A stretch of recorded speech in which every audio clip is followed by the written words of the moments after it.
I get shit done, I have fun, it's my time and I'm the one. I'm breaking through. Well, hello and welcome to today's show. Is time management an oxymoron? We're going to discuss that, Dave and I. I'm Coach Phil. I'm a certified Brian Tracy focal point coach, and I have a few other certifications, but it's really not about that. And my good friend, Dave Watkins. Good morning. He's or, depending on when you're looking at it, it could be good evening. I don't know. Or good afternoon. Mm-hmm. Or, yeah, I think that's even Australia. Where would they be right now? Australia, I don't know. Probably in bed. Yeah, and they're southeast of me, so that's where they would be right now, in the southern hemisphere. Mm-hmm. Anyway, that's craziness. So if you're seeing this live, thank you for being here today and hanging out with us. If you've got a question for us, you can pop it up or comment, put it in there. And if you're watching this on the replay, remember to go #replay and let us know where you're watching it from. And if you know of somebody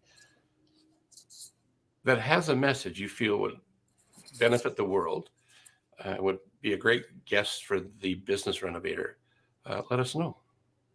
Happy to have a conversation with them. So, Dave, this crazy topic that you brought up, is time management an oxymoron?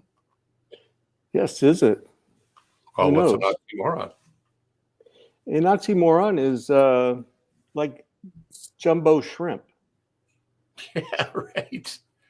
It's a phrase that has two contradictory elements. So if you believe time is not manageable, then time management would be an oxymoron. Yeah, and just for those who are looking for a lighter side of life, here's there's 64, but what you see on the screen right now is 29. This is a genuine imitation Rolex watch. That's a good one. We laughed and cried through the tragic comedy.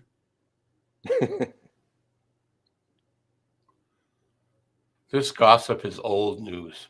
So that's what an oxymoron is. But we're going to talk about it in relationship to time management. So if my mouse would work. Here we go, Dave. We're back. Bigger than life. It reminds me of a story when I had a border collie, and I would take her out to the ranch where I picked her up and bought her from. And because she was a border collie and I was living in the city, we're not allowed to have sheep in the city. But they had sheep on the ranch, so I would take her out there. He would run in clinics, the guy who had the ranch, and what a hoot and a blast that was. And I remember one time I had gone out there, and it wasn't really a clinic, but I was able to work my dog on the sheep a few times during the day. And we took a lunch break, and on the walk up through his property, and it wasn't a pristine property, but piles of different stuff, junk. In my eyes, probably gold to him. And he looked around, and he, in his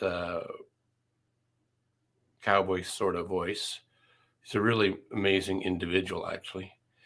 And he said, "You know what, Phil? There's always 27 and a half hours of stuff to get done, and only ever 24 hours to get her done." And that stuck with me forever, because the oxymoron that you presented in our wonderful topic today is you can't manage time. We have 24 hours because that's the clock we follow. We can't make it bigger. We can't squish it tighter. We can't do anything like that with the 24 hours we have, can we? No, time is like time is a force of nature. Yeah. It is what it is. It's like gravity. Yeah. Electricity. Now you can, like with water, and so water flowing downhill is like responding to the force of gravity. You can divert it here and there, but you're always going to have that water flowing downhill if it's up above. Well, and using your water example, you could, put a pump on it and spray it out and divert it, like you're saying. You can bathe in it. You can do all sorts of stuff. But time's not that malleable, is it? Not at all. Time is a fixed. It's linear. It's a fixed thing, right? Yeah. Now we can choose what we want to get done in that time. Now there's a concept. And we can work on it. Yeah. So maybe we should dive into some of your favorite things to get more shit done. Because in the theme of this music that we use in the intro, it says I get shit done. So how do we get shit done? There's the technique that a lot of people do is that they start at a certain time of the day and they work until the end of the day, and then they look back and see what did they get done. And that often leads to disappointment and missed deadlines. Is that because they're working in a state of busyness and they spell that with a Y, like BUSYNESS? So they're doing a lot of activities and they're feeling very productive because kinesthetically they are doing a lot of stuff, right? But like you say, get to the end of the day and they look back, what did they really get done? Does it move them towards their goal or away from it? Do you find that you've run into people that feel good because they're doing stuff? I feel good because I'm doing stuff. Well, yeah, me too. Guilty. Yeah. I mean, it's a self-reinforcing thing. Is that like a self-fulfilling prophecy? Yeah, very much that. I don't know. Good one, though. Well, that's worth another discussion, maybe. Oh, maybe, perhaps. Self-fulfilling prophecies. Yeah. So, go ahead. Well, I was going to say I was watching a video today and reading a book by Brian Tracy. So Brian Tracy, whether you enjoy watching him or not, has a lot of good nuggets of wisdom about really almost everything he talks about. And one of his books is called Eat That Frog. Yes. I don't know if you can see it or not. No, because you have a green screen. I have a green screen. How about this? No. No, you can see the frog. Anyway. Block. And I see my picture is delayed, it looks like. But anyway, he talks about in his book, Eat That Frog. He talks about priorities, and he goes through the A, B, C, D, E categories of priorities. And really, for me, time management is in a sense priority management. A big part of it. He had the courage to write a book called Time Management when he knew darn well you're not managing time. But it's what we typically, even though we know that, it's what we typically say. Yeah, so he's speaking to the masses and how how it shows up for most of us. And having that title, I believe, connected with people better than, saying something like, the opposite of that, whereas we don't manage time. That might cause too much resistance. So if you have people struggling with getting stuff done, thinking they needed a time management course, then it would speak to them better. I think that's why people use that label, because it speaks to the audience they're trying to serve or provide information to, right? Yeah, I had a client once, and he was really struggling with getting things done and being distracted a lot. And so I said, well, perhaps you'd like to explore some time management concepts. He says, so he told me, time management's an oxymoron. You cannot manage your time. But he really meant it. He meant there's no way. So we talked about priority management, and we gave him the A, B, C, D, E, although I think we used colors because he was really into colors.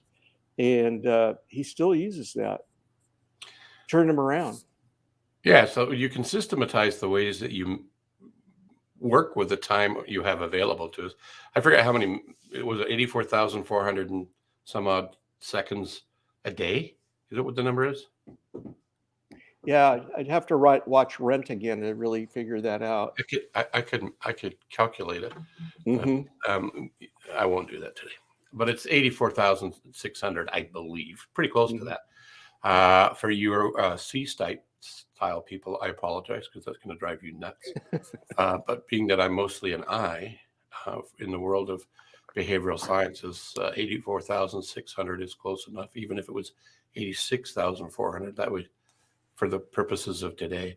And it's really the choices we make. So going back to what you're talking about, making a priority list, that's a good thing to do. But I just threw you under the bus. So I'll switch that to and. Okay. You In can order throw to me get, under the bus. It's okay.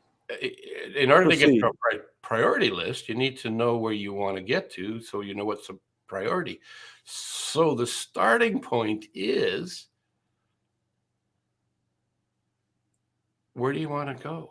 And the other thing is, what's your major definite purpose, which was brought to most people's attention, or many people's attention, in the studies and learnings that Napoleon Hill had. And one of the success laws that he talks about is having a major definite purpose. Now, in modern time, there's who's getting the airwave and eyeballs and earballs on content like that is Simon Sinek. He says, start with why. Well, the why is really your major definite purpose. And I'm in a program with Jack Canfield for the next few months. And one of the things we're working on right now is, what's your purpose? And knowing what your purpose is then allows you to go to the next step, Dave, that you're bringing up, which is a really good step. But if you don't know where you are and where you want to grow into and be, what's your purpose? How are you going to prioritize the things that get you there? Yeah, that's a huge point. And Ryan Tracy actually uses a Stephen Covey phrase: "Start with the end in mind." Mm-hmm. And it's a little different than a lot of people. It's a little different than actual practice for a lot of folks, because we are so busy and we are so intent to start getting stuff done. We just do things sometimes. And I learned from, I believe it was Jeffrey Gitomer. He says Stephen Covey is not even the originator of that phraseology. It comes from, I believe, biblical times, but I can't remember the name of who that was. So if you're interested in knowing who it is, and if you find out who the answer, send it to us so Dave and I both know what the answer really is. Yeah. No, I don't doubt that Stephen Covey did not originate that, and I've read it other places, so maybe I shouldn't attribute him, but No, it's okay. It's but in I his think book. Ryan Tracy brought up a great point. Yeah. With it. I would like to know the originator. I'll try to find out myself. Yeah, and the only reason I bring that up is it doesn't seem like anything under the sun is new. That's Ecclesiastes right there. I think that's who said the original one. I think that was the name. Mm-hmm. That sounds familiar, but I couldn't say it, so I didn't try. Yeah. But knowing where you're at and where you'd like to get to, I think it's a big piece of getting more of your stuff done during a day. One of my favorite teachers around all this stuff is a fellow by the name of Lou Tyson. You've heard me talk about him a lot. And he actually taught us to identify what's your situation today, current reality, and where would you ideally want to be. And then the reason for doing that is it creates a dissonance between the two, or tension. But it's a good tension. It's a creative tension. It's not a worrisome tension. It's a positive. It's actually called eustress, and turns on the creative juices to get to where it is you want to do it. So he's really, when I was listening and studying his content, he said you don't really need a time management course. What? Isn't that? He said that. He says what you really want to do, though, is identify where you're at now. Where would you like to get to, and put your thoughts and energy of seeing yourself at your future best. Matter of fact, he came up with a formula called I times V equals R. So that's imagination times vividness equals reality. So if you want to get somewhere, because if you're going after what you really, really, really want, have you ever been in that state, Dave, where you really wanted something? And I have, and more so professionally, but I would say also personally. And you get in a state of flow, don't you? Absolutely. It's And almost as if I'm disconnected from everything else and moving toward what and my you goal actually is. you step out of time. Mm-hmm. Time becomes irrelevant, and your energy increases. So you Mm-hmm. get shit done, as the theme of this As the show is song all about. says, yeah. Yes, right? Yeah. So I think managing our time is really identifying what it is you want to do, why you want to do it, and then go after it with a Mm-hmm. vengeance. And don't worry so much about the time. Now, there are some mechanical things that you can use, like you're talking about, a prioritization Mm-hmm. list, Mm-hmm. um, your top 10 list of things you want to do. And going back to Brian's great book about Eat That Frog, what's the biggest, ugliest frog that if you were to do that would have the most pay value in accomplishing it? And there's two good things that come out of that. What could they be? Well, you get that thing done, Yeah. and you've increased your self-esteem, your self-image, and your self-efficacy, which really means you develop Mm-hmm. your causative power muscle. Mm-hmm. Or going back to, yeah, Which results in what? well, it's a cycle of growth, isn't it? Yeah. And enthusiasm and, like you said, self-efficacy, Yeah. all that good stuff. Yeah. So I would throw the time management courses out the window. It's great. Well, okay. So I will counter that and say that for many of us, a system is very helpful. The part that I find is lacking in a lot of time management systems is the mental preparedness that you're talking about. So you mentioned the word vividness. Yep. And having that vivid image of what you want to achieve that is so clear you can almost reach out and touch it. Yep. That is often not applied to time management itself. It's applied to goals and weight loss and other things, but not to time management. And affirmations, visualization, and all the things that Lou Tice talks about can be applied to time management. And we're missing a bet I think, otherwise, if we're not doing that. And Napoleon Hill writes about a burning desire. That's the same thing we're talking about right now. Yeah, yes, exactly. When you have that, then you'll invent ways to solve the problems that or the obstacles that are in the way of accomplishing it. I know that you shared a story a bunch of weeks ago, a couple of months, maybe even, where you had been working in a different profession and were relatively a newer incoming employee of the company, and you had this belief that you could solve a problem that they were facing. And I didn't know anything about any of the things we're talking about right now. Yeah. But I had, I did have a burning desire to do that for a lot of reasons. And I did visualize in my mind what it was actually solving a scientific issue, scientific problem. And I visualized over every day, not knowing anything about what I was doing, but I visualized what it would look like in my mind if it could actually happen in the physical world. And this is amazing. Okay, I can't explain this, but once I had something I thought worked, we did a electron micrograph, electron nanometer type photograph of where I applied this, and I knew what it was supposed to look like because I had visualized it. I just about popped through the ceiling because there it was, the very image I had. It was a just unbelievable feeling. Yeah. Now, my thinking of it didn't cause that to happen, but it focused me in incredible ways. And I've applied it too.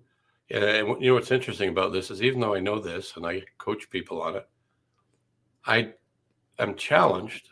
I mean, I guess that's why I'm in a couple of coaching programs this fall, is to elevate my ability to do what we're talking about, to get shit done. In this sort of way, though, it is to change,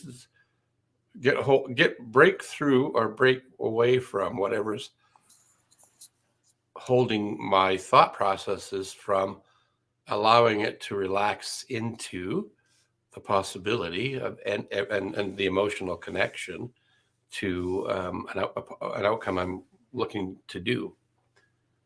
And I think that would save me a lot of time. I think so. Well, So how's it going so far? I'm in 2 programs right now, and one's Jack Canfield, and the other one's Positive Intelligence, which is a fascinating thing in itself. And it's the president of the company is a former, I don't know if you're ever a former engineer, because when you're an engineer, how can you be an unengineer? So anyway, he came from a technical background, and he was dealing with, I believe it was 30 years of clinical depression, which led him on a journey to come up with positive intelligence. And some people might say it's a little woo-woo, but they can scientifically measure the changes in your brain. Now, I'm not getting to that detail of experience with it. I'm taking it on the word that his science studies are truthful, and he's telling the truth. I believe he's telling the truth. You don't have to know how an engine of an automobile functions in order to enjoy the value and benefits it provides. You just need to know how to drive it, and a couple of minor things that needs gas and check the oil and a few other things. You don't need to. You can go to a mechanic, a specialist, to get that done. Well, really, what I'm hearing you say is relates to the power of the subconscious mind. Is that true? How do you mean? That through visualization, affirmations, vivid imagination of the future. For example, in your case, in the story you just told, vivid imagination of a healthy mind. You convince your subconscious of this. And the theory of affirmations, which I learned from you, full disclosure, I learned it from you because you were my excellent coach and introduced me to Lou Tias, is that repetition and vivid realization of the end in mind convinces your subconscious mind of the reality. Yeah. And the achievability, and it can change us in powerful ways. Yeah, some people will call that the law of attraction, right? Based on The Secret movie, which created a lot of popularity and made it available to people. There's some missing pieces in that movie, but the general concept of it is accurate, because it is about thoughts. And one of the things they do talk about it, but it has been criticized because they don't talk enough about you need to take action. You can't just think about it and things show up. And I believe that's true. You need to take action. Like I've had experiences, not scientific ones like yours, but there's things I really, really wanted, and I had no idea what I was doing in terms of the I times V equals R. I didn't know about that. But going through that program, one of the things we were encouraged to do is to do a reflective thinking journal. And the idea of the reflective thinking journal is to think back on the things that you did in your life and learn from them, and leverage those experiences into new possibilities. And out of that, I had this aha moment. And the aha moment was I was 18 years old. Actually, I just, for about a week, I had a picture of me when I had funnier hair, long hair, and was quite a bit younger and more of an athlete. We were in Tulsa, Oklahoma. And we won that game that I was in that picture. We won it 7-0. So the guys played really well in front, and we handled that game really well. And that was one of the best years I ever had in hockey. And I was in high school, had a girlfriend, had a job, was in a band, a rock band, We played a few gigs. That's about all we did. But it was all of that work and effort and doing all that stuff. And what I found was I was imagining myself in the role as a goalie in hockey. I'd be in the van going to a gig with the band, and we're going to play somewhere. And that was on my mind too. But in the vehicle, I was thinking about making the saves, like an Olympic athlete does. They use the theater of mind all the time. I was doing that because I just had such a passion for the game. Not that I ever wanted to work hard to be good at it. I didn't like it that much. I hated practice, actually. I just liked to play, right? So that was a level of hockey I played at. But the level I played at, I was able to break some records for that level, goals against average and number of wins, and did it almost effortlessly. Almost. A lot of it was the visualization of it. So I didn't learn that until I ran into people like Lou Tyson and helped me understand the power of this crazy thing, which can help us leverage the activities within the time that we have, which is 24 hours a day. And I think that's the most important thing. And to it is to recognize that, then to use some mechanical systematized tools to help you stay on track. For a lot of people are important pieces to do because it offloads the information from your brain, puts it on paper, and it makes lighter work for our subconscious mind, I think. Of course, I don't have any, that's my opinion.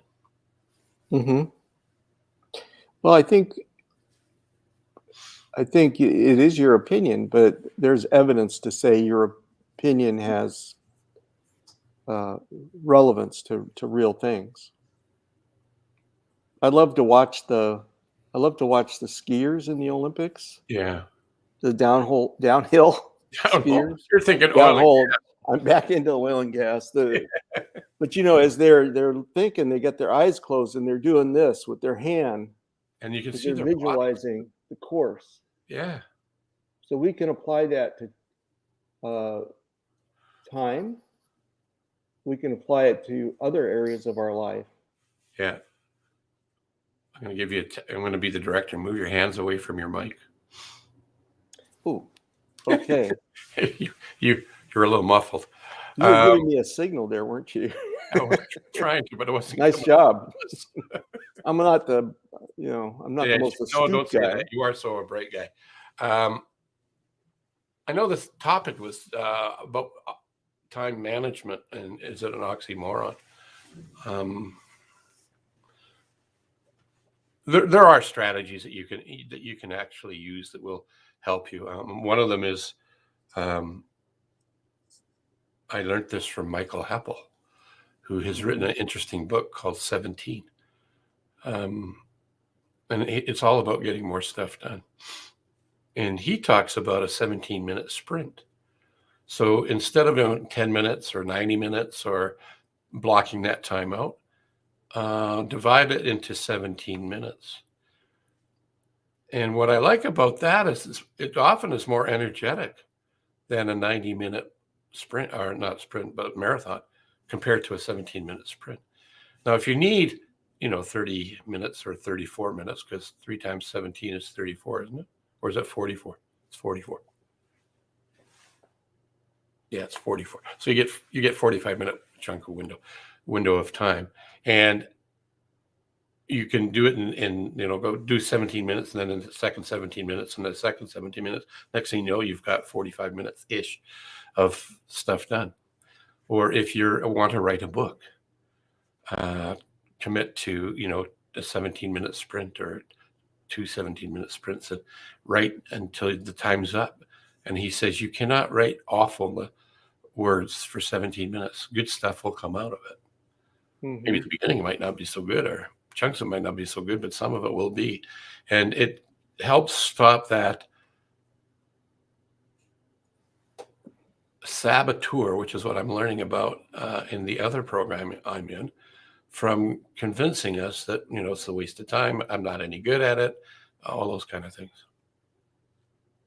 So I like the idea of the 17-minute sprint, which is a strategy, a tactic to get more stuff done. So reading books, listening to podcasts, TED Talks are also ways to get more stuff done. Because if you can learn one little thing, it's like a kaleidoscope. You look through those things. Imagine that you're looking through and you turn it a little bit. The image that you see changes. And in that image that you see changes, it's the 1% rule. Small incremental changes on a regular basis make massive results show up.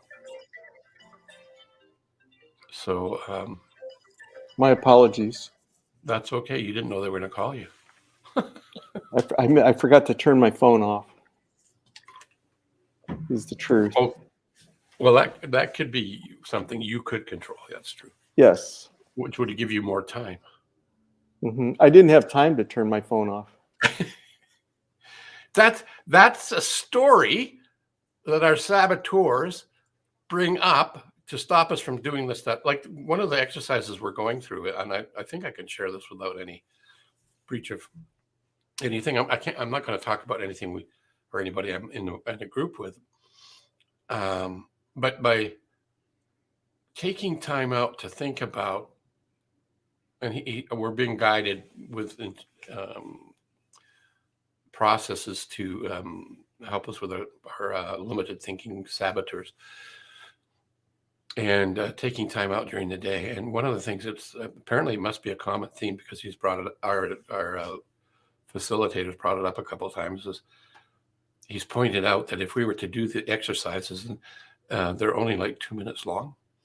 And he does the math. It's like 1.5% of the whole day to do these exercises. Yet our brain, our saboteur says, I don't have time, just like you just said. I don't have time to do this. So the whole idea of this first couple of weeks with him and his program is to help us experience that and raise the awareness of it, our consciousness to it, so that we can not abolish it, not cut it off at the knees, because apparently that's not healthy either, he's telling us, but to treat it as Canfield in his book, The Success Principles, talks about that voice that comes up. It's a saboteur. I don't think he calls it that, but it's really what it is. Monkey brain, whatever you want to label it. Devil in your head, whatever. When it says, oh, look at that, you really screwed that up, Jilks. You can talk to that voice and say, you know what? I appreciate the feedback, but right now I'm just going to go ahead and do it myself. Or you could have a conversation and ask that inner coach, say, that's a really good insight. So what would you do? I know that people are going to say this is a little bit crazy, but when you go back and revisit those kind of conversations, you can change it, and it'll actually change your state. If you change your state, you get a different outcome. And if you get a different outcome, you have more energy. And if you have more energy, you can get more shit done.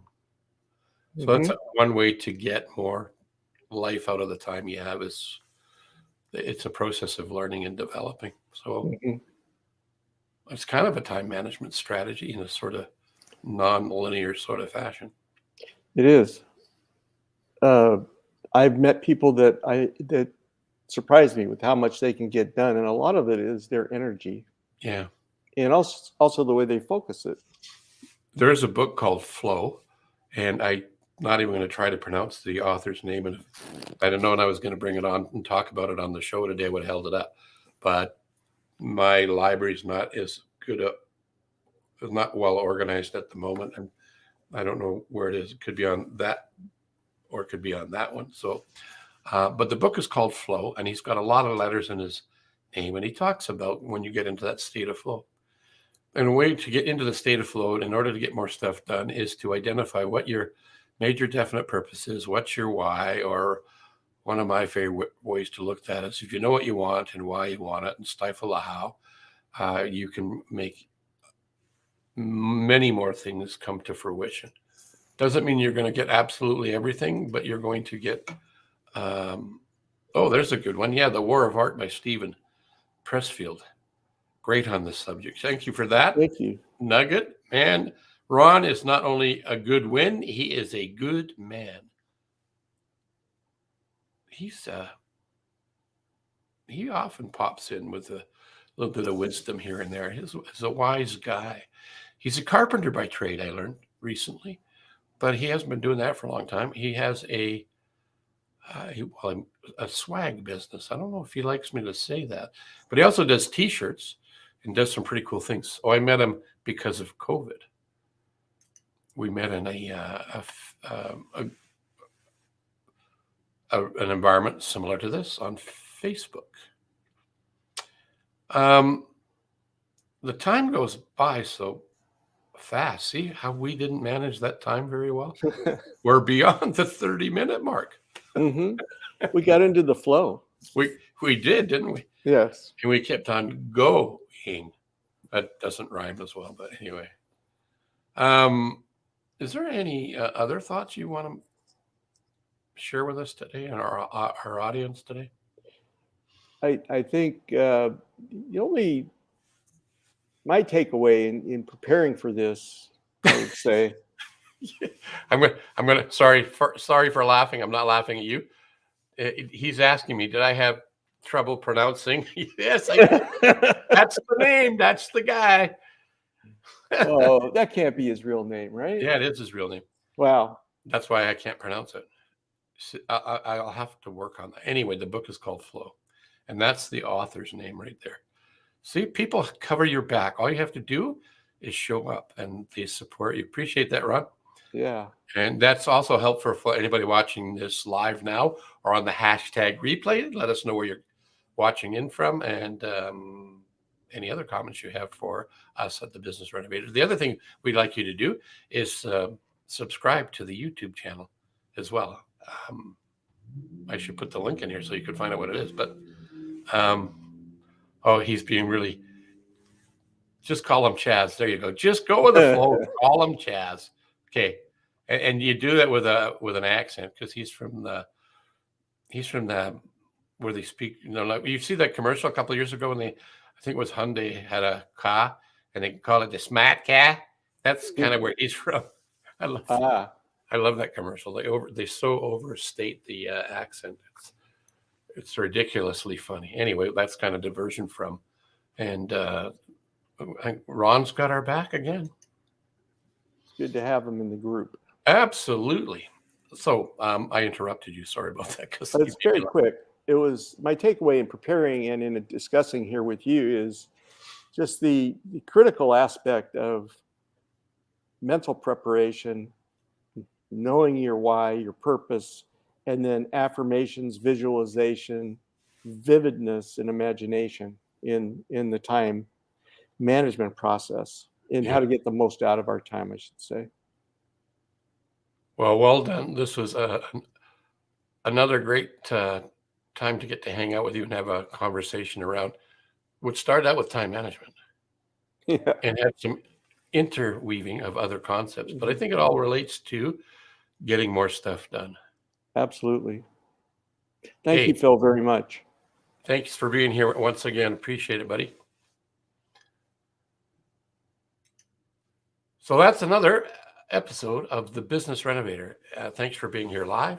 And if you're not here live, thanks for watching it on the replay. Remember, go hashtag replay. And if you know of anybody that would benefit by having a platform to get their message out, let us know. Let us know, and we'll look at fitting them into the schedule and having them on the show. Until the next time we see you. In Canada, it's Thanksgiving weekend, so I'm grateful to have the ability to be here, and I'm thankful for the people that cover my back, like Ron and my buddy Dave, and all my friends and family around the globe. Thanks for being here.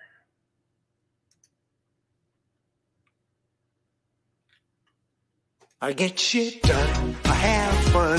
It's my time and I'm the one. I'm brave.